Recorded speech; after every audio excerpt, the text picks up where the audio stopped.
메시지를 받은 순간 남일 같지가 않았습니다. 저도 그런 상황을 더 처참하게 겪어봤기 때문인데요. 오늘은 주식 투자에 크게 실패했을 때, 혹은 주식 손실이 너무 커서 어떻게 대응해야 할지 막막할 때 저의 극복 경험을 알려드리고자 합니다. 손실이 크지 않더라도 주식으로 계속 손실을 보고 계신 분들이라면 오늘 영상 꼭 몇 번씩 시청하시면서 답을 찾으셨으면 합니다. 가끔 장례식이나 행사가 있을 때 한 번씩 마주치면서 인사만 하는 지인이 있었는데요. 지난주에 갑자기 연락이 왔습니다. 결론부터 말씀드리자면 주식으로 깡통을 찼다는 말이었고, 본인 자금에 대출금까지 날린 상황이었습니다. 죽고 싶을 정도로 힘들다는 말도 함께 말이죠. 무수히 많은 실패에도 오뚜기처럼 일어선 저의 과거 스토리를 알고 있기에 저에게 도움을 요청한 것이었습니다. 1년치 매매 내역과 수익률을 보내왔는데 처참했습니다. 일단은 문제점이 무엇인지, 1년 동안 어떻게 투자를 했는지 들었고, 제가 지인에게 들려준 이야기를 여러분께도 지금부터 알려드리려고 합니다. 실패의 원인은 크게 세 가지입니다. 최대한 쉽게 설명해 드릴 테니 잘 들어보세요. 우선 첫 번째는 멘탈 관리가 안 되었다는 점입니다. 주식은 기법 위에 신법이라는 말이 있죠. 당연히 질 수밖에 없는 투자를 한 거예요. 왜냐? 본인 돈 3천만 원만 투자를 했으면 다 잃어봐야 3천이었을 텐데, 대출을 받아서 투자를 하다 보니 이자는 점점 비싸지고 원금 상환 기간은 다가오죠. 그러면 심리는 조급해지고 작은 시세 변화에도 극심한 스트레스를 받으면서 손실이 손실을 부르는 상황이 만들어질 수밖에 없게 됩니다. 여러분이 컴퓨터나 핸드폰으로 주식을 거래하실 텐데요. 시세가 변하는 것이 차트라는 도구로 저장이 되고 프로그램을 통해 주문을 넣으니 뭔가 내가 아는 기법과 차트 분석을 통해서 수익이 날 것 같다는 생각이 드실 겁니다. 게임하는 느낌도 날 것이고요. 그런데 말입니다. 주가는 시장 참여자들의 심리로 결정이 됩니다. 프로그램 매매도 사람이 설계하는 것이기 때문에 주식은 결국 멘탈 싸움이고 사람들 간의 심리 게임이라는 말이 됩니다. 본인의 멘탈이 흔들리는 상황에서 이런 심리 싸움에서 정확히 판단을 할 수 있었을까요? 절대 아니죠. 열심히 공부해서 관심 종목을 잘 찾아놓고 매수를 했는데 내 주식만 빼고 다른 종목들만 오르니까 조급함이 막 생깁니다. 포모가 미친 듯이 생기면서 본인의 심리를 무너뜨리게 되고, 결국 기다려야 할 구간에 손절을 하게 되고 급등하는 다른 종목에 내동매매를 하게 됩니다. 빨간 장대 양봉이 만들어지고 VI 걸리고, 그러니 마치 계속 오를 것 같은 환상에 빠져듭니다. 그리고 약속이나 한 것처럼 내가 사면 급락, 그리고 손절. 그러다가 원래 내가 보유했던 종목이 상승하길래 싸게 아까 사놨던 주식을 다시 비싸게 추격 매수하게 되고, 그리고 또 손절.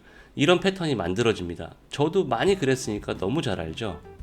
이런 경우도 있습니다. 며칠 동안 관심 있게 지켜보던 종목이 있는데 호가를 낮춰서 주문을 넣어놨다고 칩시다. 새롭게 다짐을 한 거죠. 나는 추격 매수하다가 계속 물리니까 나는 저가 매수만 한다, 이런 거요. 그런데 체결이 안 된 거예요. 그러다가 다음날 그 종목이 갭을 크게 띄우더니 7%, 8% 이렇게 올라갑니다. 내가 계속 봤던 종목인데 사려고 주문까지 넣었었는데, 이런 마음에 안달이 나기 시작하죠.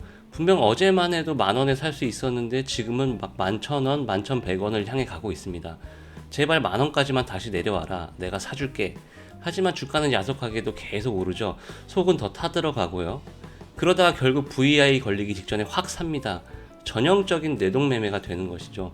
매수하고 VI가 풀리니까 주가가 12%까지 더 오릅니다. 심장은 터질 것 같고, 높게 샀다는 긴장감과 한 방에 사버린 비중이 극도의 긴장 상태를 만들게 됩니다. 그런데 팔려고 했는데 체결이 또 안 되고, 잠시 빨간불이었던 계좌는 이내 파란불로 바뀝니다. 내가 사기만 하면 빠지는 상황에 짜증이 날 때쯤 또 추격했구나, 내가 뇌동했구나 라는 생각이 뒤늦게 들면서 손절을 합니다. 평단이 높고 비중이 크니까 당연히 손절을 빨리 할 수밖에 없게 되죠. 그런데 내가 파니까 다시 급등하기 시작합니다. 손절하고 더 빠지면 차라리 낮게라도 하지, 다시 급등해버리니 멘탈은 그야말로 붕괴 상태로 가게 됩니다. 이런 것은 차트 분석을 공부하고 엄청난 매매 기법을 배웠다고 해서 절대 해결될 수 있는 문제가 아닙니다. 제가 이런 심리 상태나 뇌동매매를 줄일 수 있었던 것은 분할 매수 원칙과 6개월 동안 월간 기준으로 꾸준히 수익이 났을 경우에만 투자금을 늘리겠다는 다짐이 있었기 때문입니다. 1억을 몰빵 투자하다가 1,000만원씩 나눠서 매수를 하는 사람의 심리는 어떻게 바뀔까요? 전에는 1%만 상승해도 빨리 팔지 못해서 안절부절이었고, 조금만 하락해도 심장이 두근두근 했었다면 소액으로 투자할 경우에는 훨씬 여유를 가지고 냉철한 판단을 내릴 수 있게 됩니다. 예를 하나 더 들어볼게요. 내가 어떤 종목을 5천만 원 정도의 비중으로 매수를 하려고 했다 칩시다. 나는 분할 매수 원칙이 있기 때문에 아무리 좋아 보여도 한 방에 사지 않고 우선 500만 원만 매수를 했어요. 조금 더 지켜보다가 비중을 더 채우려고 했는데 주가가 상승해 버린다고 가정을 해볼게요. 이때 나의 심리 상태는 어떨까요? 당연히 아쉬운 마음이 들겠죠.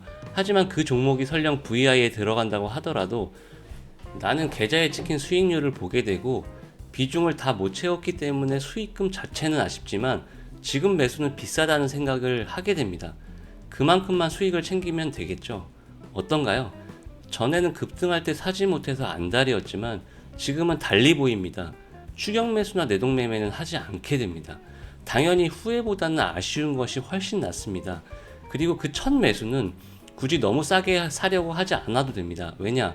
더 빠지면 추가로 매수할 여력이라는 것이 있기 때문이죠. 결국 이런 분할 매수는 시세에 휘둘리는 심리 상태가 아닌 본인의 판단에 따라서 종목별로 대응할 수 있는 멘탈을 가질 수 있게 만들어줍니다. 그리고 6개월을 기준으로 수익이 계속 나야 투자금을 늘린다는 말씀을 드렸는데 물론 하루하루는 손실 수익이 왔다 갔다 하겠지만 월간 기준입니다. 수익이 얼마가 되는 것이 중요한 것은 아닙니다. 손실이 나지 않아야 합니다. 오마하의 현인 워렌 버핏의 첫 번째 원칙, 투자금을 절대 잃지 마라. 두 번째 원칙, 첫 번째 원칙을 절대 잊지 마라. 다들 알고 계시죠? 자, 예를 들어볼게요. 수수료와 세금은 일단 제외시키고 봅시다. 여러분이 A라는 종목을 만원에 1000주를 샀다고 가정해 볼게요. 그런데 주가가 10%가 하락을 했습니다. 그러면 주가는 9,000원이 되고 내 잔고는 900만원이 됩니다. 그리고 나서 다음날 그 주가가 다시 10%가 올랐어요. 그럼 주가와 내 잔고는 다시 원상복귀가 됐을까요? 그렇지 않습니다. 9,000원 주식이 10%가 상승하면 9,900원이 되고 내 잔고는 990만원이 됩니다. 똑같이 10%가 하락했다가 10%가 올랐는데 10만원의 손실이 발생하게 되는 것이죠. 반대의 경우도 보겠습니다. B라는 종목을 똑같이 만원에 1000주를 샀다고 가정을 해볼게요. 이번에는 먼저 주가가 10%가 상승을 합니다. 그러면 주가는 11,000원이 되고 내 잔고는 1,100만원이 되죠. 그 다음날 주가가 다시 10%가 하락했어요. 그러면 내 잔고는 어떻게 될까요? 맞습니다. 주가는 9,900원이 되고 내 잔고도 마찬가지로 990만원이 됩니다. 신기한가요? 여기에 세금과 수수료까지 더하면 결국 같은 수익률과 손실률을 기록할수록 내 계좌는 녹아내리게 되는 겁니다. 그래서 수익이 얼마가 나는 것보다는 손실이 나지 않는 것이 훨씬 중요하고요. 손절을 해도 수익으로 감당할 수 있는 선에서 커트를 해야지 마이너스 30%까지 버티다가 손절을 하게 되면요. 이것도 계산을 한번 해볼까요? 1000만원에 마이너스 30%면 700만원이 남게 되고요. 700만원에서 다시 원금인 1000만원으로 가려면 무려 45%의 수익이 나야 한다는 계산이 나오게 됩니다. 지금 설명드린 이 개념을 수학적으로 잘 이해를 하셔야 해요. 이해가 잘 안 되시면 그냥 주식 말고 펀드 투자를 하시는 게 좋습니다.